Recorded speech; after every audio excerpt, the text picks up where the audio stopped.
सत्य क्या है, इसका उत्तर नहीं हो सकेगा। इसका उत्तर हो ही नहीं सकता। सत्य कैसे पाया जा सकता है, इसका तो उत्तर हो सकता है, विधि बताई जा सकती है, लेकिन सत्य क्या है उसे बताने का कोई उपाय नहीं। सत्य को तो स्वयं ही जानना होता है, दूसरा न बता सकेगा, और दूसरे का बताया गया सत्य न होगा। ऐसा नहीं कि दूसरे ने नहीं जाना है, सत्य जाना तो जा सकता है, लेकिन जनाया नहीं जा सकता।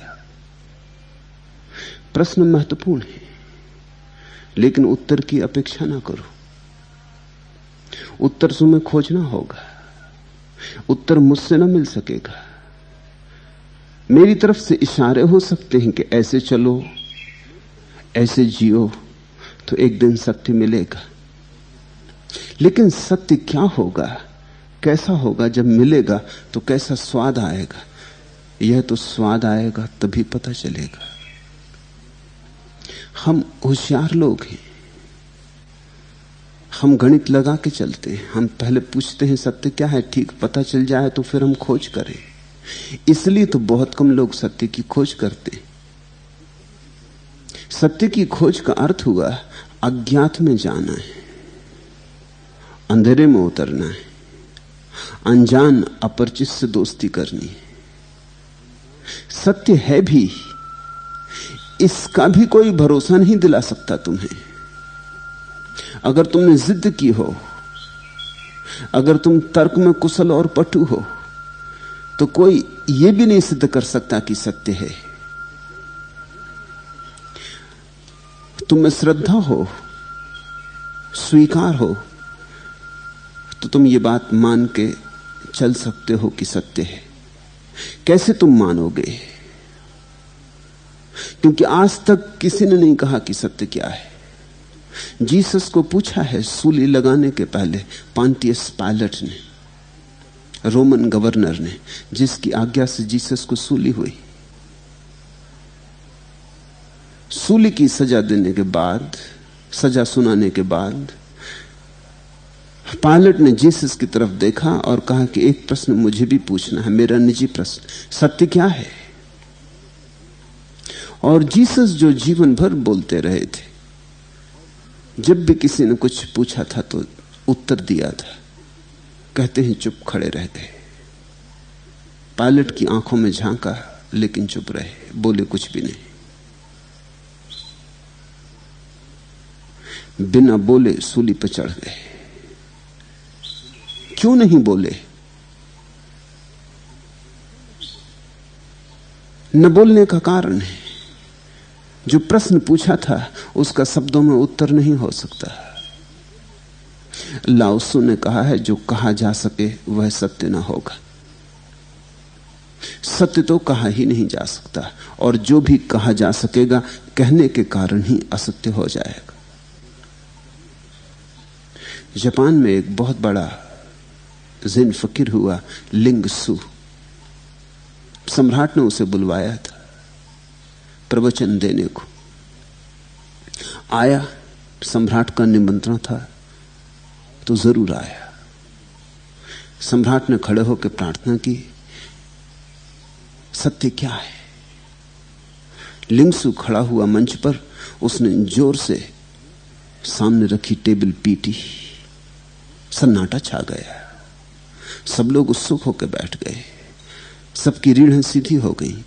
सम्राट भी बैठ गया कि शायद अब कोई महत्वपूर्ण बात कहने को है लिंगसु। और लिंगसु ने सन्नाटा न छोड़ा, क्षण भर रहा और बोला, प्रवचन पूरा हो गया। उतरा, मंच से बाहर चला गया। सम्राट ने अपने वजीरों से कहा, यह किस तरह का प्रवचन हुआ? हम तो वर्षों प्रतीक्षा किए लिंगसु की, अब आता, अब पहाड़ों से उतरता है। हम राह देखते देखते थक गए, और ये आदमी आया और टेबल पीट कर बोलता है प्रवचन पूरा हो गया। ये बोला तो एक भी शब्द नहीं। उस मौन में कुछ कहा लिंगसु ने, उस मौन में ही कहा जा सकता है। जैसे जीसस ने पॉन्टियस पायलट की आंखों में झांक कर देखा और कुछ भी ना कहा। लिंगसू ने और भी बड़ी करुणा की, उसने टेबल पीटी ताकि कोई झपकी खा रहा हो, सोया हो तो जग जाए। फिर क्षण भर को सन्नाटा रहा। बुद्ध एक सुबह कमल का फूल हाथ में लिए हुए आए और उस दिन बोले नहीं, रोज बोलते थे। प्रतीक्षा में बैठे हैं शिष्य, भिक्षु, श्रावक। फिर प्रतीक्षा भारी होने लगी, क्योंकि बुद्ध हैं कि उस कमल के फूल को देखे चले जाते हैं और बोलते कुछ भी नहीं। आधी घड़ी बीती, घड़ी बीती, फिर तो लोग घबराने लगे कि ये क्या हो रहा है, ऐसा कभी ना हुआ था। और तब एक शिष्य महाकाश्यप हंसने लगा, खिलखिला के हंसने लगा। उसे कभी किसी ने हंसते भी ना देखा था। वो तब तक जाहिर भी नहीं था, तब तक किसी को उसका पता भी नहीं था। उसकी हंसी की आवाज उस सन्नाटे में गूंजी। बुद्ध ने आंखें उठाई, महाकाश्यप को अपने पास बुलाया, फूल उसे दे दिया और समूह से कहा, जो मैं कह के कह सकता था तुमसे कह दिया, और जो कह के नहीं कहा जा सकता वो मैं महाकाश्यप को देता हूं। वो सत्य का दान था। फिर सदियां बीत गई हैं, 2500 साल बीत गए।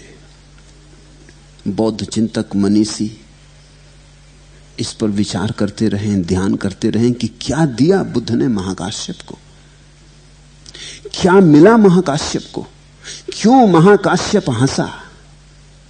तब तक नहीं हंसा था, उसके पहले तक उसके बाबत कोई उल्लेख बौद्ध ग्रंथों में नहीं है, फिर उसके बाद भी कोई उल्लेख नहीं है।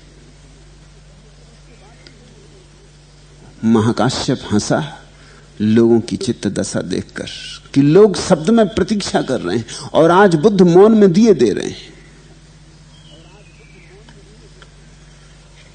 जिस लिंगसू की मैंने तुमसे कहानी कही, वो मरण सैया पर पड़ा था। शिष्य इकट्ठे हो गए थे, हजारों बार उन्होंने कोशिश की थी जान लें कि सत्य क्या है, धर्म क्या है, बुद्धत्व क्या है, निर्वाण क्या है, और लिंगसू हमेशा मुस्कुरा के चुप रह जाता था। सोचा कि शायद मरते समय कुछ कह दे, जाते जाते शायद कोई कुंजी दे दे। तो शिष्यों ने पूछा कि हम एक ही प्रश्न पूछने आए हैं, विदा के पहले उत्तर दे जाएं। पूछा लिंगसू ने, क्या है प्रश्न? वही तो अटकी थी मन में बात शिष्यों के। सभी ने कहा एक ही, हम सबका एक ही प्रश्न है, अलग अलग भी प्रश्न नहीं। सत्य क्या है? लिंगसू ने आंखें बंद कर ली, सन्नाटा रहा। यही तो सदा का मामला था। मरते वक्त भी अपनी आदत से लिंगसू बाज ना आया। यही उसकी जिंदगी भर की व्यवस्था थी। पूछो सत्य की चुप हो जाता, और कुछ भी पूछो तो खूब बोलता। लेकिन जैसे ही तुम सत्य की बात के करीब आते कि जैसे उसकी जवान को लकवा लग जाता। चुप ही चल दिया लिंगसू। आंख बंद रही सो बंद ही रही, फिर ना खुली। उसके निर्वाण के बाद उसके शिष्यों ने उसका एक स्मारक बनाना चाहा। उस पर वे उसका जीवन लिखना चाहते थे, लेकिन क्या लिखें?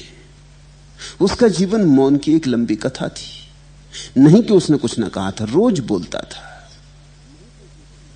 लेकिन जो लोग पूछते थे वह नहीं बोलता था, कुछ और बोलता था।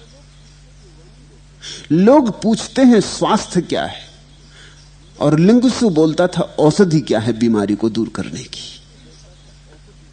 लिंगसू की पकड़ बड़ी वैज्ञानिक थी। तुम बीमार हो, औषधि की पूछो, स्वास्थ्य की पूछने से क्या होगा? अभी तुम बीमार हो, तुम स्वास्थ्य का अनुभव भी नहीं कर सकोगे। कोई लाख सिर पटके और समझाए, तुम तक बात नहीं पहुंचेगी। तो औषधि की बात समझाई जा सकती है। औषधि खोजो, सत्य की बात मत पूछो। औषधि ले लो, बीमारी कट जाए तो जो बच रहेगा वही स्वास्थ्य है, वही सत्य है। जिस दिन तुम शांत हो जाओगे उस दिन तुम्हारे भीतर जो मौजूद होगा वही सत्य है। जिस दिन तुम निर्विचार हो जाओगे, कोई विचार की तरंग ना होगी, उस दिन तुम्हारे भीतर जो निर्धूम ज्योति चलेगी वही सत्य है। जिस क्षण तुम्हारे जीवन से सारी वासना विदा हो जाएगी, उस दिन निर्वासना में तुम्हारे भीतर जो प्रकाश और आलोक होगा वही सत्य है। जिस दिन तुम जानोगे कि न मैं देह हूं, जिस दिन तुम जानोगे ना मैं मन हूं, उस दिन तुम जो जानोगे वही तुम हो, वही सत्य है। लेकिन उसे कैसे कोई कहे? लिंगसू ने बातें तो बहुत कही थी, लेकिन उन बातों में उसके जीवन का असली स्वर न था। असली स्वर तो मौन था। शिष्यों ने जब स्मारक बनाया तो वे चाहते थे कुछ ऐसी बात लिखी जाए स्मारक पर संक्षिप्त शब्दों में, ताकि लिंगसू के पूरे जीवन के संबंध में इशारा हो जाए। वे कुछ सोच ना सके, उन्होंने बहुत सिर मारा, लेकिन वो आदमी असली बातों पर मौन ही रहा था। व्यर्थ की बातों पर उन्हें लगता था बोला, सार्थक बातों पर चुप रहा। हमने कुछ पूछा, इसने कुछ कहा, तो इसके बाबत लिखें क्या? इसने जो कहा था वो लिखें, वो जस्ता नहीं, क्योंकि वो इसके जीवन का असली स्वर न था। जो इसने नहीं कहा उसको कैसे लिखें? वही इसका असली स्वर था। तो वे एक दूसरे सदगुरु के पास गए पूछने कि हम क्या लिखें। लिंगसू की कब्र तैयार हो गई, संगमरमर की प्यारी कब्र बनाई है। उसकी कब्र पर कुछ लिखना है जो इंगित दे, सदियों तक इशारा करे। जिस सदगुरु से उन्होंने पूछा उसका नाम था युनमैन। युनमैन अधिकतर एक ही शब्द में बोलता था। जैसे लिंगसू चुप रहता था, मौन हो जाता था, युनमैन जब कोई कुछ पूछता था तो अक्सर एक ही शब्द में उत्तर देता था, समझो तो ठीक, ना समझो तो ठीक। जब शिष्यों ने युनमैन से पूछा तो युनमैन थोड़ी देर चुप रहा और फिर उस जोर से बोला, सदगुरु, मास्टर, बस इतना लिख दो। और लिंगसू की कब्र पर अभी भी लिखा हुआ है सदगुरु, कुछ और नहीं लिखा है। बड़ी अजीब बात युनमैन ने कही कि सदगुरु, क्योंकि सत्य को कभी नहीं बोला इसलिए सदगुरु। सत्य तक पहुंचने का मार्ग जरूर बताया, लेकिन सत्य क्या है कभी नहीं बताया है, इसलिए सदगुरु। असदगुरु वही है जो तुम्हें सत्य क्या है ये तो बताए, और सत्य तक कैसे पहुंचा जाए ये कभी ना बताए। और जो तुम्हें यह ना बताए कि सत्य तक कैसे पहुंचा जाए, उसके सत्य के संबंध में की गई परिभाषाएं दो कौड़ी की, स्वप्न जाल है। तुम्हारा प्रश्न तो महत्वपूर्ण है कि सत्य क्या है, लेकिन तुम जरा और दूसरी दिशा से पूछो। तुम ये पूछो कि सत्य को कैसे पाया जाता है। जरा व्यवहारिक बनो, जमीन पर आओ, आकाश में ना उड़ो। तुम जहां हो वहां से बात शुरू करो। अंधा आदमी पूछता है प्रकाश क्या है। अंधे आदमी को पूछना चाहिए मैं अंधा हूं, मेरी आंखें कैसे ठीक हो। बहरा आदमी पूछता है ध्वनि क्या है। बहरे आदमी को पूछना चाहिए मेरे कान कैसे ठीक हो। तुम मत पूछो सत्य की बात, तुम इतना ही पूछो कि हमारी आंख कैसे ठीक हो जाए। आंख पर जाली जमी है, जन्मों जन्मों की जाली जमी है, वासना की, विचार की, विकृति की। उसके कारण कुछ भी दिखाई नहीं पड़ता। इसलिए सवाल उठता है कि सत्य क्या है। अंधे को सवाल उठता है कि प्रकाश क्या है। और ऊपर से देखोगे तो सवाल में कुछ भूल भी नहीं मालूम पड़ती। लेकिन क्या ये उचित सवाल है? और क्या तुम प्रकाश की व्याख्या करोगे अंधे के सामने? और क्या तुम सोचते हो कि अंधा इससे कुछ समझ पाएगा? तुम प्रकाश का गुणगान करोगे, स्तुति गाओगे? तुम प्रकाश के रंगों और प्रकाश के अद्भुत अनुभव की चर्चा में उतरोगे, गीत रचोगे, गुनगुनाओगे? सब व्यर्थ होगा, क्योंकि अंधे को तुम्हारी कोई बात समझ ना आएगी। जिसने प्रकाश जाना नहीं, उसे प्रकाश के संबंध में कुछ भी कहा गया हो समझ में ना आएगा।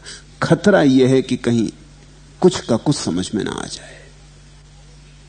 गलत प्रश्न पूछने में बड़े से बड़ा खतरा यही है कि कहीं कुछ का कुछ समझ में ना आ जाए। रामकृष्ण कहते थे, एक आदमी था, अंधा आदमी, उसके मित्रों ने उसे बोझ दिया।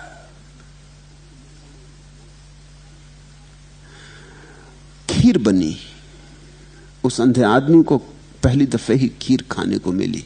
गरीब आदमी था, खीर उसे खूब रुचि, उसने और मांगी।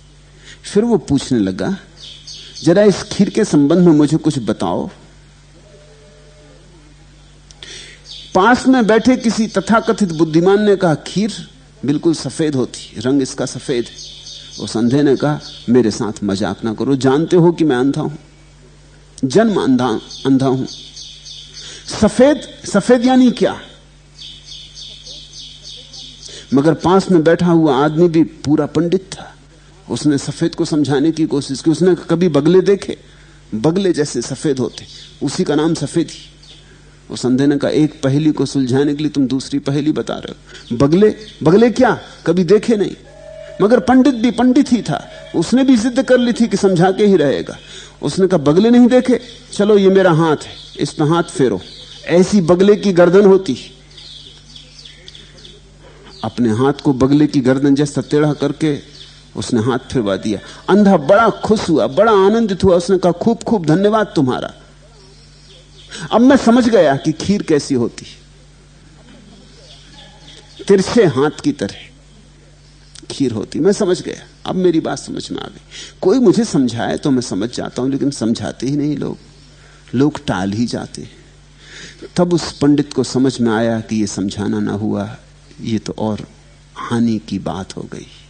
ये तो कुछ का कुछ समझ गया। सत्य को जो जानते हैं वे कभी ना कहेंगे, क्योंकि तुम कुछ का कुछ समझोगे। बुद्ध के पास एक बार लोग एक अंधे को ले आए थे, क्योंकि अंधा बड़ा जिद्दी था और कहता था कि प्रकाश है ही नहीं, और कहता था ऐसा भी नहीं है कि मैंने अपने मन को अवरुद्ध कर रखा है, मैं बहुत मुक्त मन व्यक्ति हूं, लेकिन प्रकाश है ही नहीं। और लोग व्यर्थ की झूठी बातें और कपोल कल्पनाओं में पड़े हैं। अगर प्रकाश है तो मैं छू कर देखना चाहता हूं। स्वभावतः अंधा छू के चीजों को देखता है, टटोल के देखता है। तो वो कहता है, प्रकाश अगर है तो ले आओ, मैं छू के देख लूं, छू लूं तो मैं मान लूं। अब प्रकाश को कैसे छुओगे? लेकिन अगर प्रकाश को न छुओ तो क्या इससे यह सिद्ध होता है कि प्रकाश नहीं है? लेकिन अंधे की बात में भी बल है, उसके पास स्पर्श की ही तो इंद्री है जिससे वो पहचानता है। वो कहता, चलो स्पर्श ना करवा सको, जरा प्रकाश को बजाओ तो मैं सुन लूं, मेरे कान ठीक है। चलो ये भी ना कर सको तो प्रकाश को मेरे मुंह में रख दो, मैं जरा उसको स्वाद ले लूं, मेरी जिह्वा भी ठीक है। ये भी नहीं होता तो जरा प्रकाश को मेरे नासापुट के पास ले आओ, मुझे गंध बिल्कुल ठीक से आती, मैं उसकी गंध ले लूं। कुछ तो प्रमाण दो, कुछ तो ऐसा प्रमाण दो जो मेरी सीमा और समझ के भीतर पड़ता है। लेकिन प्रकाश को न सूंघा जा सकता, प्रकाश में कोई गंध होती ही नहीं। न प्रकाश को छुआ जा सकता, क्योंकि प्रकाश का कोई रूप नहीं होता, कोई देह नहीं होती, कोई काया नहीं होती। न प्रकाश को चखा जा सकता, क्योंकि प्रकाश में कोई स्वाद नहीं होता। न प्रकाश को बजाया जा सकता, प्रकाश में कोई ध्वनि नहीं होती। तो अंधा खिलखिला के हंसता और वो कहता, फिर क्यों व्यर्थ की बातें करते हो, प्रकाश है ही नहीं। और मैं ही अंधा नहीं हूं, तुम सब अंधे हो। फर्क सिर्फ इतना है कि मैं ईमानदार अंधा हूं, तुम बेईमान अंधे हो। तुम उस प्रकाश की बातें कर रहे हो जो नहीं है, और मैं उसको स्वीकार नहीं करता। यही तो नास्तिक कहता आस्तिक से कि मैं ईमानदार आदमी, तुम बेईमान। तुम उस ईश्वर की बातें कर रहे हो जो है नहीं, मैं कैसे मानूं? यही तो गैर ध्यानी कहता ध्यानी से कि तुम किस आनंद की बातें कर रहे हो, यह है ही नहीं। हो तो रख दो मेरे सामने, बिछा दो टेबल पर, तो मैं परीक्षण कर लूं। यही तो मार्क्स ने कहा है।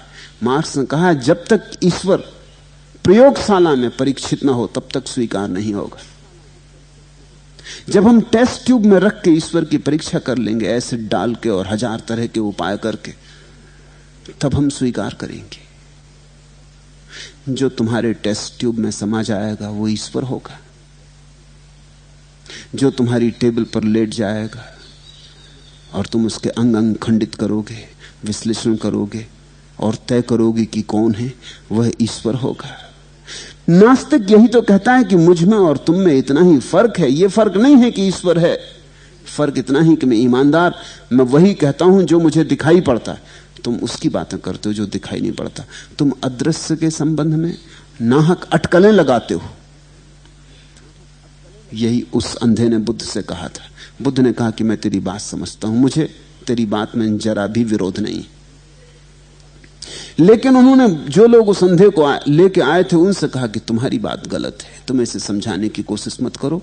मैं एक बड़े चिकित्सक को जानता हूं जो आंखें ठीक कर सकता है, तुम इसे चिकित्सक के पास ले जाओ। 6 महीने की औषधि से उस आदमी की आंखों की जाली कट गई। वो अंधा नहीं था, अंधा कोई भी नहीं है, सिर्फ आंखों पे जाली है। उसकी आंखों की जाली कट गई। वो नाचता हुआ आया, वो बुद्ध के चरणों में गिर पड़ा। उसने कहा, अब मैं जानता हूं कि प्रकाश है, मुझे क्षमा कर दें, मैंने जो विवाद किया था वो व्यर्थ था, मुझे क्षमा कर दें, मैं अंधा था, सिर्फ अंधा था मैं, और अपने अंधेपन को भी पकड़ के बैठा था। मैंने जो विवाद किया था वह ठीक नहीं था। प्रकाश है, और अब मैं जानता हूं कि मैं भी अगर किसी को चाहूं कि प्रकाश स्पर्श कर ले, स्वाद ले ले, ध्वनि सुन ले, गंध ले ले, तो मैं भी ये ना कर पाऊंगा। और फिर भी प्रकाश है। प्रकाश का पता ही तब चलता है जब आंख खुलती। प्रकाश आंख का अनुभव है, और सत्य तुम्हारी अंतर्दृष्टि का। प्रकाश बाहर की आंख का अनुभव है, सत्य तुम्हारी भीतर की आंख का। अंतश्चक्षु खुले तो सत्य का पता चलता है। तुम ऐसे प्रश्न मत पूछो कि सत्य क्या है, ऐसा ही पूछो कि अंतश्चक्षु कैसे खुले। उसी की तो बात चल रही रोज, हजार हजार उपाय और विधियों से उसी की बात चल रही कि अंतश्चक्षु कैसे खुले। ध्यान अंतश्चक्षु को खोलने की औषधि है। तुम ध्यान में लगो, तुम सत्य की व्यर्थ की बातों में मत पड़ो, अन्यथा दार्शनिक हो जाओगे, आस्तिक हो जाओगे, नास्तिक हो जाओगे, विवादी हो जाओगे, तार्किक हो जाओगे, पंडित हो जाओगे, लेकिन कभी ज्ञानी ना हो सकोगे। ध्यान के अतिरिक्त कोई कभी ज्ञानी नहीं हुआ है।